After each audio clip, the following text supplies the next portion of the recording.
भगवान श्री कृष्ण ने बताया है कि कोई भी व्यक्ति अपने संस्कार, परिवेश, विचार, लक्ष्य इत्यादि के आधार पर किसी निर्णय पर पहुंचता है। वह जिस माहौल में रहता है, जिस प्रकार की कामनाओं से युक्त होता है, बचपन से जैसा परिवेश उसको मिला है, तद्वत विचार उसके मन में आते हैं, वैसा ही वह निर्णय लेता है। किंतु वह निर्णय धर्म सम्मत है अथवा धर्म विरुद्ध है, इसकी सिद्धि कैसे हो? क्योंकि प्रत्येक व्यक्ति अपने मन के अनुसार कुछ न कुछ बात कहेगा, तो उसमें वास्तव में धर्म का मत क्या है, कल्याणकारी मार्ग क्या है, इसके संदर्भ में किसकी बात पर विश्वास करें? भगवान ने कहा तस्मात् शास्त्रं प्रमाणन्ते कार्याकारी व्यवस्थितौ ज्ञात्वा शास्त्र विधानोक्तं कर्म कर्तुमिहार्हसि। शास्त्र का वचन ही कर्तव्य और अकर्तव्य के मध्य प्रमाण होता है। प्रमायाः करणमिति प्रमाणम, जो स्पष्टतया किसी तत्व का बोध कराने में समर्थ हो उसको प्रमा कहते हैं। स्पष्ट जो विचक्षणा बुद्धि है उसकी न्याय दर्शन में प्रमा संज्ञा है, और प्रमा का जो कारण बने उसको प्रमाण करते हैं। तो शास्त्र ही कर्तव्य और अकर्तव्य के मध्य प्रमाण होता है। हमारे सनातन धर्म में किन ग्रंथों को हम प्रमाण के रूप में स्वीकार कर सकते हैं और किन्हें नहीं कर सकते, इसके विषय में भी विचारणीय बातें हैं। क्योंकि बहुत से लोग बहुत कुछ लिख कर चले जाते हैं। कोई भी अच्छे लेखन शक्ति से युक्त अच्छी बौद्धिक कला वाला व्यक्ति कुछ लिख दे तो वह प्रमाण नहीं हो जाता। प्रमाण होने के लिए कुछ अर्हताएं हैं। अमुक स्थान पर लिखा हुआ हो जाने मात्र से वह सत्य नहीं हो जाता। मैं भी 10 किताब लिख दूं, आप भी 10 किताब लिख दें, तो 100-200 साल के बाद लोग संदर्भ देंगे उन्होंने यह लिखा। वैसे करने से प्रमाण नहीं हो जाता। इसमें 2 प्रकार हैं, स्वतः प्रमाण और परतः प्रमाण। स्वतः प्रमाण का अर्थ है जिनको किसी अन्य ग्रंथ के आधार पर सिद्ध न किया जा सके, जिनका वचन स्वतः सिद्ध हो, उसमें वेद आते हैं। वेद स्वतः प्रमाण है। वेदों को किसी ने लिखा नहीं, वेदों को किसी ने बनाया नहीं। वेद शब्द का जो अर्थ है, वेद जो शब्द है उसमें जो शब्दार्थ नहीं था उसका अर्थ ही है जाना। विद धातु में जो वेद बनेगा परोक्ष काल का अर्थ लगाते हैं, तो वेद का अर्थ ही है मैंने इसे जाना। मतलब मैंने बनाया नहीं, मैंने लिखा नहीं, बस मुझे वह प्राप्त हो गया, पहले से विद्यमान ज्ञान मुझे मिल गया, वह वेद। तो सर्वप्रथम भगवान ने ब्रह्मदेव को वेद का ज्ञान दिया।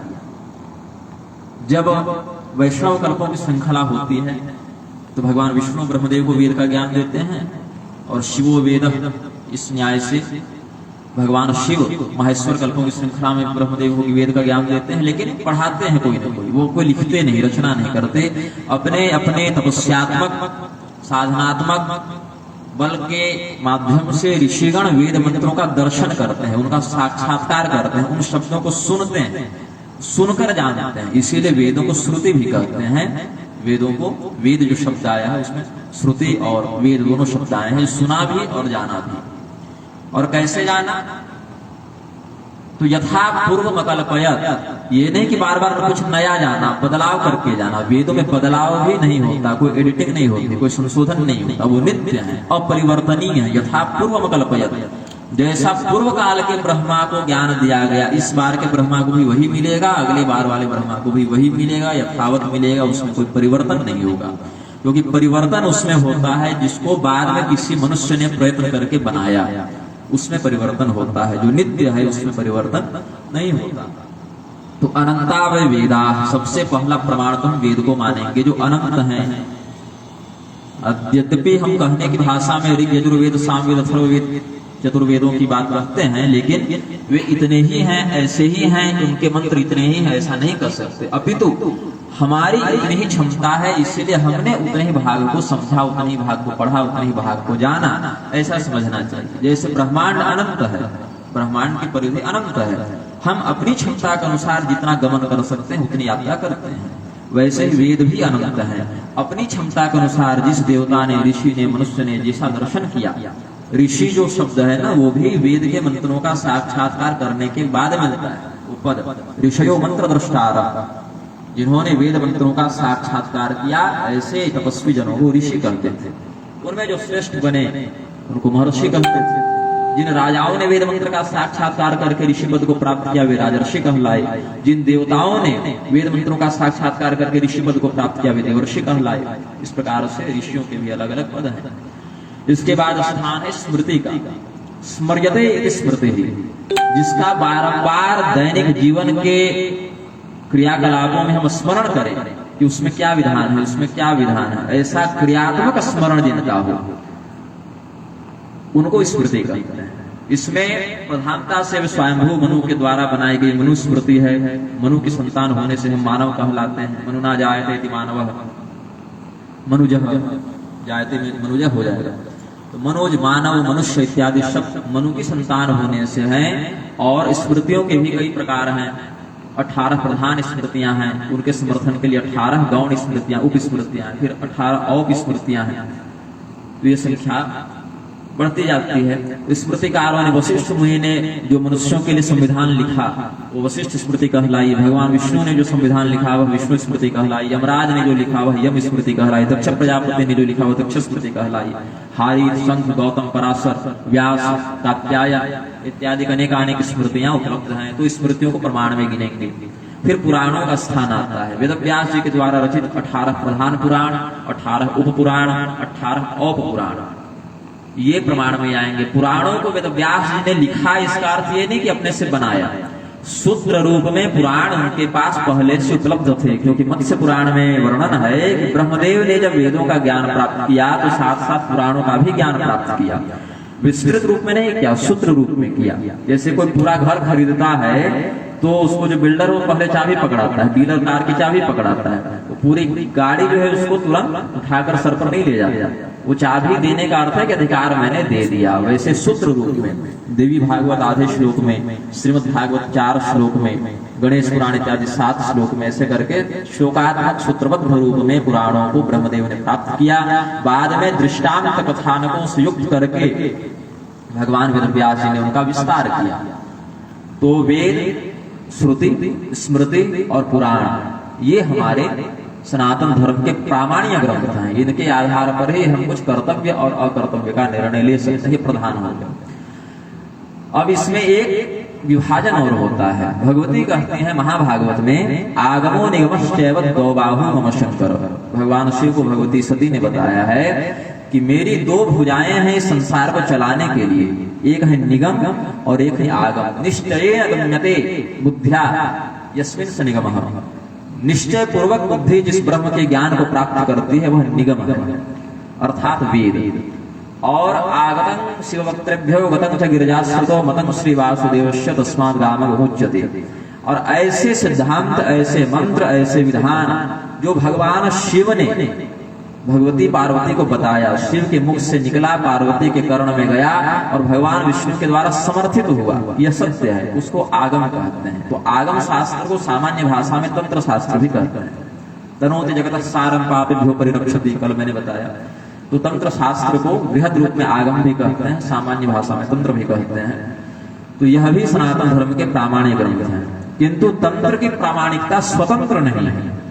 तंत्र स्वयं में स्वतंत्र नहीं है। यदि उसने कुछ ऐसे मतों का समर्थन कर दिया या कुछ ऐसी बातें कह दी तंत्र ने जो वेद के विरुद्ध हो जाए तो वह उतने अंश में ग्राह्य नहीं होता है। वेद से विरुद्ध होकर कुछ भी ग्राह्य नहीं है। पुराणों की ऐसी उक्तियां, स्मृतियों की ऐसी उक्तियां, तंत्र की ऐसी कुछ उक्तियां जो तमोगुणी स्वभाव के कारण वेद के मत से स्पष्ट विरोध रखें तो उनको उतने अंश में छोड़ देना चाहिए। केवल वे ऐसे लोगों के द्वारा प्रयुक्त होने चाहिए जो सनातन धर्म के वैदिक मर्यादा में अधिकृत नहीं है। जैसे कोई विदेश का व्यक्ति है, वो जन्मना सनातनी नहीं है लेकिन हिंदू धर्म के प्रति रुचि रखता है, तो रुचि रखने मात्र से वह वेदोक्त मंत्रों का अधिकारी नहीं हो गया। तो उस समय वह अवैदिक मंत्रों का प्रयोग करके तंत्र मार्ग का इत्यादि का, वेद विरुद्ध स्मृतियों का, वेद विरुद्ध तंत्रों का, वेद विरुद्ध पौराणिक वाक्यों का आश्रय लेकर अपने कर्म को सिद्ध करेगा। तो जो भी प्रामाणिक ग्रंथ है सनातन धर्म में उसमें 4 वेद हैं, 18 पुराण हैं, समस्त स्मृतियां हैं, समस्त श्रुति सम्मत आगम तंत्र हैं और साथ ही साथ ऋषि महर्षियों के द्वारा लिखे गए संहिता, भाष्य इत्यादि भी हैं। जैसे शंकराचार्य जी आए, उन्होंने ब्रह्मसूत्र पर अपना भाष्य लिखा, विष्णु सहस्त्रनाम पर भाष्य लिखा, श्रीमद् भगवद गीता पर भाष्य लिखा। भगवान शंकराचार्य जी के बाद रामानुजाचार्य जी आए, मध्वाचार्य जी आए, वल्लभाचार्य जी, रामानंदाचार्य जी इत्यादि आए। तो जो परंपरागत श्रेष्ठ आचार्य गण हैं, उन्होंने ब्रह्म के तत्व को बताने वाले, जैसे एक शब्द हम सुनते हैं ना संप्रदाय, संप्रदाय का अर्थ किसी मत को मानकर माथा काटना नहीं होता। सम्यक प्रकारेण गुरुणा शिष्याय दीयते इति संप्रदायः। विधि पूर्वक गुरुजन जिस ज्ञान को परंपरा के माध्यम से अपने शिष्य प्रशिष्य को प्रदान करते जाएं, वह परंपरा संप्रदाय कहलाती है। सम्यक प्रकारेण गुरुणा दीयते शिष्याय इति संप्रदायः। विधि पूर्वक सम्यक प्रकार से जो ज्ञान परंपरा शिष्य को गुरु के माध्यम से मिलती गई, वह संप्रदाय कहलाता है। तो अपने अपने संप्रदाय के दृष्टिकोण के आधार पर, अपने अपने दर्शन शास्त्र के आधार पर, अपने अपने साधना परंपरा के आधार पर आचार्य जनों ने जिस वेद सम्मत भाष्य को लिखा, विस्तृत करके उसको समझाने के लिए लिखा, जैसे हम लोग नोट्स तैयार करते हैं ना परीक्षा के लिए, वैसे आचार्य जनों ने कुछ नोट्स बनाकर छोड़ दिया है भाष्य के रूप में कि इसको पढ़ो और इन गूढ़ बातों को इस माध्यम से विस्तार से समझो, जानो, शास्त्रार्थ की चर्चा करके समझो, वाद विवाद करके समझो। वादे वादे जायते तत्वबोधः। चर्चा करते रहने से, मंथन करते रहने से तत्वबोध शीघ्र हो जाता है। तो वेद, पुराण, स्मृति, तंत्र और वेदोक्त मार्ग का समर्थन करने वाले आचार्यों के द्वारा जिन भाष्य का, टीकाओं का प्रवर्तन किया गया, ये सभी सनातन धर्म के मान्य सदग्रंथ हैं। जो अन्य पुस्तकें अन्य लेखकों के द्वारा या अन्य आचार्यों के द्वारा लिखी गई, उनमें जितने अंश में वेद, पुराण, श्रुति, स्मृति का समर्थन मिलता है, उतने अंश में वे भी प्रमाण हैं, और यदि नहीं मिलता है तो वे उतने अंश में अप्रमाण हैं। तो किसी व्यक्ति के मत को न समझकर, किसी व्यक्ति विशेष की कही गई बात को न मानकर, यदि उसकी बात के पीछे कोई ऋषि वाक्य, शास्त्र वाक्य आधारभूत नहीं है, जैसे स्वरशास्त्र भी बीच में आता है, ज्योतिष शास्त्र है, छंद शास्त्र है, निरुक्त शास्त्र है, शिक्षा शास्त्र है। जैसे कल जो अखिलेश जी ने प्रश्न किया उच्चारण संबंधी, वो शिक्षा शास्त्र से उसका उत्तर होगा। छंद, व्याकरण, ज्योतिष, निरुक्त, कल्प, जैसे हम लोग यज्ञ इत्यादि करेंगे या श्राद्ध इत्यादि करेंगे अथवा षोडश संस्कार हैं, तो कल्प ग्रंथों से पता चलते हैं। वेद के साथ वेदांग भी हैं, वेदों के अंग हैं। ज्योतिष एक अंग है वेद का, शिक्षा एक अंग है वेद का, कल्प एक अंग है वेद का, निरुक्त एक अंग है, व्याकरण शास्त्र एक अंग है। इस प्रकार से षडशास्त्रों की चर्चा होती है, चतुर्वेदों की चर्चा होती है, अष्टादश प्रधान पुराण, अष्टादश उप पुराण, अष्टादश औप पुराण की चर्चा होती है। फिर प्रधानता से अश्वक्रांता, अथर्वक्रांता, विष्णुक्रांता मत से 64 तंत्रों की बात होती है। और जितने भी ऋषि महर्षि हैं, उन्होंने अपने अपने इष्ट की साधना पद्धति का वर्णन करते हुए अपनी अपनी संहिताएं लिखी। जैसे भगवान श्री कृष्ण की आराधना से संबंधित गर्ग मुनि ने गर्ग संहिता लिखी, भगवान श्री रामचंद्र जी के साधना से संबंधित अगस्त जी ने अगस्त संहिता लिखी, अन्य देवी देवताओं से संबंधित ऋष्यशृंग ने ऋष्यशृंग संहिता लिखी। इस प्रकार से अनेकानेक संहिताएं भी उपलब्ध हैं। सम्यक प्रकारेण हितं संपादयते यया सा संहिता, जिसके माध्यम से सम्यक प्रकार से हम साधना मार्ग पर चलते हुए अपने इष्ट की कृपा प्राप्त करें, जो हमारा हित संपादन करने में दक्ष हो, उसे संहिता कहते हैं। तो वेद, पुराण, स्मृति, तंत्र, संहिता और अंत में जाकर भाष्य, जो आचार्य गणों ने उन दिव्य श्लोकों का, उन दिव्य सूत्रों का विस्तार करते हुए उनको समझाने के दृष्टिकोण से लिखा कि ये सभी सनातन धर्म में कर्तव्य के विवेक को उत्पन्न करने वाले, मनुष्य की बुद्धि के भ्रम का नाश करने वाले, किसी उधेड़ गुण में फंस जाने पर क्या करें क्या न करें, इस स्थिति में फंस जाने पर व्यक्ति का वहां से मार्गदर्शन करके उसको कल्याण के मार्ग में प्रवृत्त करने वाले ये सभी ग्रंथ हैं। इन ग्रंथों को केवल पन्ना, कागज या अक्षर नहीं समझना चाहिए, अभी तो ये सभी शब्द ब्रह्म के अंतर्गत आते हैं।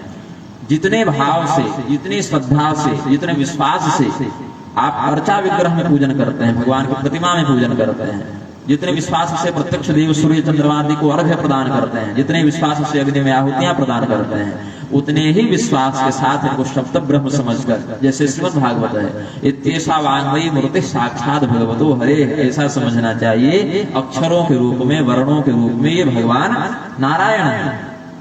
मैंने एक ग्रंथ लिखा, उसमें छत्तीसगढ़ के महानदी के किनारे शिवरी नारायण मठ में तपस्या रहा था। वहां मैंने वो ब्रजेश पाठक को आप जान रहे हैं, उनको स्वप्न में भगवान ने ग्रंथ का दर्शन कराया है।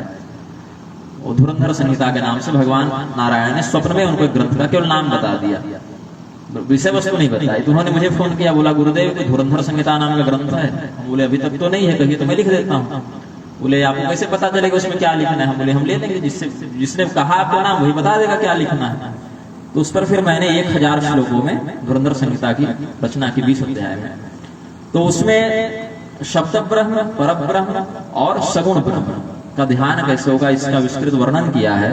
अभी मेरे पास एक भी पुस्तक उपलब्ध नहीं, तो मैं स्वामी जी के लेकर आता, क्योंकि मेरे पास स्वयं मेरी पुस्तकें नहीं होती हैं, क्योंकि एक बैग उठाता हूँ चल देता हूँ, उतने रखने के लिए संसाधन भी चाहिए। तो जैसे क एक अक्षर है, क पढ़ते हैं, क एक अक्षर है, तो क शब्द के जो अधिष्ठाता देवता हैं वो कैसे दिखते हैं, उनका नाम क्या है, उनका स्वरूप क्या है, उनमें कैसे तत्व प्रतिष्ठित हैं, और क शब्द के कितने पर्यायवाची शास्त्र में है। मतलब क शब्द है तो उस पर 10 श्लोक, ख है तो उस पर 10 श्लोक, ग है तो उस पर 10 श्लोक, ऐसे करके संपूर्ण वर्ण मात्रिका पर एक एक अक्षर का विस्तृत वर्णन करते हैं कि क है, ख है, ग है, घ है, अ आ है, जो भी है। तो सबके कौन से देवता हैं, उनका स्वरूप कैसा है, उनकी पूजा कैसे होगी, भगवान के शरीर में वह अक्षर कहाँ प्रतिष्ठित है और उसके कितने पर्यायवाची हैं। तो इन सबों का मैंने विस्तृत एक एक अक्षर का वर्णन किया, यह सिद्ध करने के लिए कि एक एक अक्षर शब्द ब्रह्म है और उसका विशिष्ट प्रकार से प्रयोग करना चाहिए। हमारे मुख से जो शब्द निकलता है, जो विज्ञान के विद्यार्थी वो जानते हैं कि ध्वनि तरंगे नष्ट नहीं होती, वो क्षीण होकर विस्तृत ब्रह्मांड में फैल जाते हैं। तो जो शब्द ब्रह्म है वो भी नष्ट नहीं होते। हमने जो कुछ कहा, इसलिए कहा ऋतं वाचं प्रपद्ये, हम सत्यवाणी का प्रयोग करें। ऋतं वाचं प्रपद्ये, हम सत्यवाणी का, कल्याणकारिणी वाणी का प्रयोग करें। तो हमारे मुख से निकलने वाला प्रत्येक शब्द ब्रह्म का स्वरूप है, ऐसा समझकर शास्त्रोक्त वाणी का ही व्याख्यान व्यासपीठ से करना चाहिए। अनर्थकारिणी वाणी का व्याख्यान नहीं करना चाहिए। शास्त्रों का सम्यक अध्ययन किए बिना, उनके बोध को धारण किए बिना, उनके मार्ग पर आचरण किए बिना भी धर्मोपदेश करने का निषेध है, ऐसा मैंने कल बताया था। तो जो भी धर्म ग्रंथ हमारे सनातन धर्म में मान्य प्रमाण उपलब्ध हैं, उनको ये नहीं समझना चाहिए कि प्रेस से किताब छप गई, ये नहीं, ये उपन्यास नहीं है, ये सभी तत्वबोध कराने वाले दिव्य ब्रह्म हैं, शब्द ब्रह्म है। तद्वत व्यवहार नहीं करेंगे। जैसे मैंने कोई भी ग्रंथ परिश्रम पूर्वक नहीं पढ़ा, मैं सत्य कहता हूँ, मैंने उनसे सीधे संवाद किया है। जैसे मैं आपसे संवाद करता हूँ, आपके अंदर चेतना प्रतिष्ठित है, ईश्वर प्रतिष्ठित है। जब आप यह भाव रखेंगे कि वो पन्ना नहीं, कागज नहीं, वो ब्रह्म है, और निवेदन करेंगे कि आप हमें बताएं, तो ऐसा प्रतीत होगा कि वो साक्षात गुरु है और आपको बैठकर पढ़ा रहे हैं। वही जड़ पन्ना, वही जड़ अक्षर, वही स्याही, वही पन्ना आपके लिए चेतन बन जाएगी। और यदि शास्त्र में उतनी निष्ठा रखेंगे, उनको तद्वत सम्मान प्रदान करेंगे, तो जो आपने नहीं भी पढ़ा है वो भी आपको बता देंगे कि मुझमें यह तत्व प्रतिष्ठित है, मुझमें यह ज्ञान प्रतिष्ठित है, तो उसको धारण करो। जो योग्य श्रद्धालु व्यक्ति होता है, शास्त्र उसके समक्ष अपने रहस्य को स्वतः खोल देते हैं। बैठिए प्रभु। और जो अनधिकारी होता है, उसके समक्ष शास्त्र जो है वो अपने रहस्य को छिपा लेते हैं। यही कारण है कलयुग में पहले वर्तमान जो ब्रह्मदेव हैं हमारे, उन्होंने वेदों की 1100 शाखाओं को प्राप्त किया। 1100 शाखाओं के 1100 उपनिषद भी थे। लेकिन कलयुग आते आते आते आते धीरे धीरे वो सभी शाखाएं लुप्त होंगे। 20-25 शाखाएं जाते जाते संपूर्ण वेद ही लुप्त होते गए। 20-25 शाखाएं जाते जाते बहुत परिश्रम हो जाता है। 3-4 शाखाएं लोग पढ़कर स्वयं वेदक स्तोत्री क्या क्या लगाने लगते हैं उपाधियां। उपनिषदों की भी वही स्थिति है, क्योंकि योग्य अधिकारी के अभाव में ज्ञान स्वयं को छिपा लेता है। सकाले नेह महता योगो नष्ट परंतप, भगवान ने भी बताया अर्जुन को, योग्य अधिकारी के अभाव में ज्ञान स्वयं को छिपा लेता है। और जब अधिकारी जन आते हैं तो स्वयं ज्ञान को प्रकट कर देते हैं, तपस्या के माध्यम से, गुरु सेवा के माध्यम से। तो वर्तमान में बहुत प्रयास कीजिएगा तो 180 तक उपनिषद मिलेंगे। गुरु के पास मैंने सबका अध्ययन किया है 180 उपनिषद, और यदि जीवन शेष रहा तो उन पर भाष्य भी लिखने की इच्छा है भविष्य में। तो जो भी वेद ज्ञान, पुराण ज्ञान, शास्त्र ज्ञान हमारे पास उपलब्ध है, पहली तो बात है कि उन्हें बचा कर रखा जाए और भी अधिक लुप्त न हो जाए। और जो बचे हुए हैं उनकी विकृत व्याख्या व्यासपीठ से न हो। जिस रूप में ऋषियों ने उस ज्ञान को देखा और जिस रूप में लिखा, उसी तात्पर्य के साथ, उसी भाव के साथ, उसी उद्देश्य के साथ, उसी सद अर्थ के साथ उसको समाज के समक्ष प्रस्तुत किया जाए। तो इससे व्यासपीठ का जो कर्तव्य है वह संरक्षित होगा और ग्रंथों की जो उपयोगिता है लोक कल्याण में, मानव कल्याण में, भी सार्थक सिद्ध होगी। यदि ऐसा नहीं होता तो ग्रंथों का कुछ नहीं बिगड़ेगा, वे स्वयं को छिपा लेंगे, लुप्त हो जाएंगे, भविष्य में किसी काल में किसी योग्य के समक्ष अपने रहस्य को प्रकाशित करेंगे।